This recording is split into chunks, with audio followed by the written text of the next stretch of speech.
this is VLOOKUP part 1.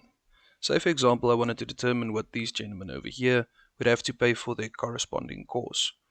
I would use the VLOOKUP function for this. So insert function, go and search for VLOOKUP and then choose it from the list here. And then the lookup value in this case would be from column B. So I'm going to choose B2 over here. The table array is this little table over here. Word and then the cost.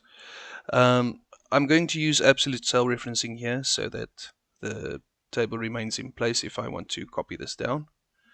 And then the column index is number 2, since that's the first column of the table that I chose and that's the second column of the table that I chose. So I want the value to be returned from column 2. This is not a range lookup, so I'm just going to type in here false. We'll look at range lookups in another video. And there you go. Let's see if I copy this down. Works out perfectly. Joseph is taking the course Word, and it is 1005. Thomas is doing Outlook, and that's 2500. And that's it.